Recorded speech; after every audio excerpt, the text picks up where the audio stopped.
just kind of being at peace with the end of the world. And I don't mean in like an apathetic way. I just mean like instead of waking up every day during the apocalypse, like right now, and being heartbroken, you're just kind of like, okay, what can I do today? Like taking it kind of a day at a time instead of giving up.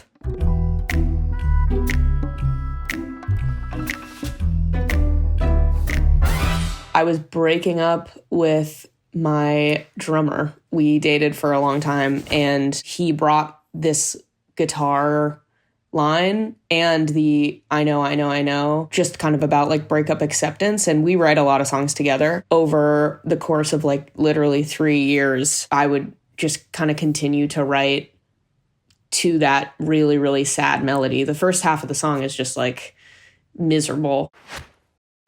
Somewhere in Germany, but I can't place it. Man, I hate this part of Texas. Connor from Bright Eyes, his old tour manager, Bill Sullivan, who used to work with the Replacements, like legendary dude, he used to get out of the bus in a particularly depressing part of Germany and just be like, fuck, I hate this part of Texas. I love that so much. And it also just puts such a perfect point on hating tour, because the first half of the song is kind of about like how you hate being on tour. You hate certain things about being on tour, and then you hate when you come home also. Close my eyes, fantasize, 3 clicks and I'm home. Counting down the days till you get to go home. And then also clicks are like a military metric. Going on tour kind of is like that. I mean, a lot of people leave unresolved social situations and then they don't have to think about it. Like you kind of do get to leave your life. So it does kind of feel like, you know, you're getting taken into an alternate reality. When I get back, I'll lay around, then I'll get up and lay back down. Romanticize a quiet life. There's no place like my room. When you're on tour, at least I do this, like I'll save recipes on Pinterest and I'll decide I'm going to garden now. I mean, I've been home for like over a year and I have no garden. I think it's just that idea of romanticizing your life. And then when you get home, what you actually do is like nothing compared to what you fantasized about. But you had to go. I know. Like a wave that crashed and melted on the shore. Not even the burnouts are out here anymore. You had to go. I know. The song is obviously a lot about the apocalypse, and I just thought of different subsets of people that would be affected by it, and the kids who hang out every day surfing when they finally go, the kids who are there every single day. I feel like you really know that shit's going down. Out in the park, we watch the sunset, talking on a rusty swing set. I think it was Connor who said, like, when I was just obsessing over the song on tour or something, he was like, you know, sunset, swing set. And then I remembered all these nights I would cancel on my friends and be like, I'm just going to have a relaxing night in. And then by like 9 p.m., you realize that you wish you'd gone out or something. So I would walk down from this apartment to the park next door and just like sit on the swings because it made me feel like at least I left my house. After a while, you went quiet and I got mean. I'm always pushing you away from me, but you come back with gravity.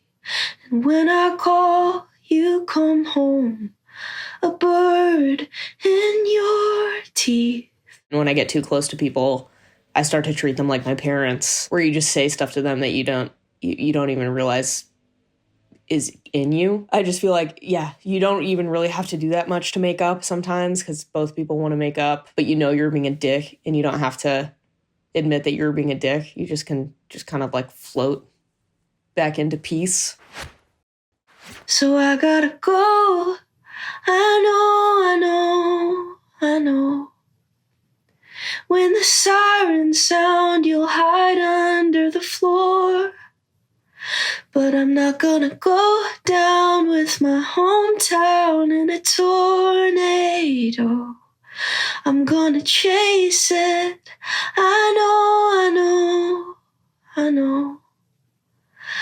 gotta go now. I know. This is when it really starts to kick in, where I thought of what would actually go down if the world was ending and I was still in LA. My friends that were a little bit too scared to leave would be in bunkers, and I would drive up the 5 freeway and, go to a place that doesn't exist. Basically, my grandparents lived in Northern California my whole life, and I've always kind of romanticized it, but they're kind of scattered around, and the home that they lived in for my whole life is gone now. The idea that I even have something to go up to anymore is kind of fake. Driving out into the sun, let the ultraviolet cover me up. Went looking for a creation myth, ended up with a pair of cracked lips. I want the hero's journey for myself, or like the origin story, but I'm super, super white, and every time I go into the sun, it's just like poison. So I think driving out into the sun and like Icarus shit. And then you just get scorched. Windows down, scream along to some America First rap country song. Pop country radio has always been kind of close to my heart because my grandparents listen to it, my mom listens to it. But ever since the election, it's made me realize, I think this is like the root of white privilege, where I'm like, a lot of this stuff is racist, even though it's so fucked up.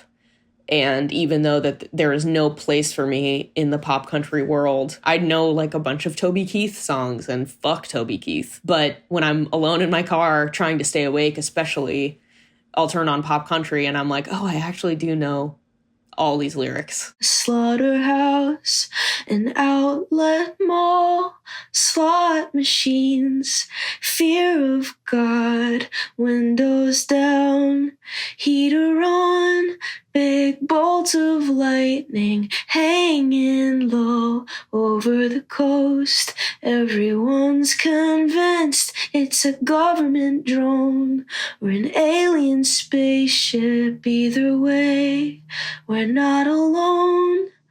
I'll find a new place to be from. One time when I was driving up, I saw a SpaceX launch that nobody told me was happening. I pulled over and opened the internet. Nothing said anything about it, but a couple people on Instagram were like, it's an alien invasion. And then I found out it was SpaceX, and I was stoked for them, but also very disappointed that it wasn't aliens. A haunted house with a picket fence to float around and ghost my friends. No, I'm not afraid to disappear. The billboard said the end is near. I turned around, there was nothing there. Yeah, I guess the end is here. I did see a billboard that said the end is near, and lots of aborted fetuses on the 5 freeway, and you're who are they giving billboards to? But then the kind of whimsical, it's really nothing in that verse has been whimsical yet, but then the idea, even the haunted house with a picket fence, it's I see it and I want it, and then you turn around and the world is gone behind you. That's kind of the one fiction. The end is here. The end is here.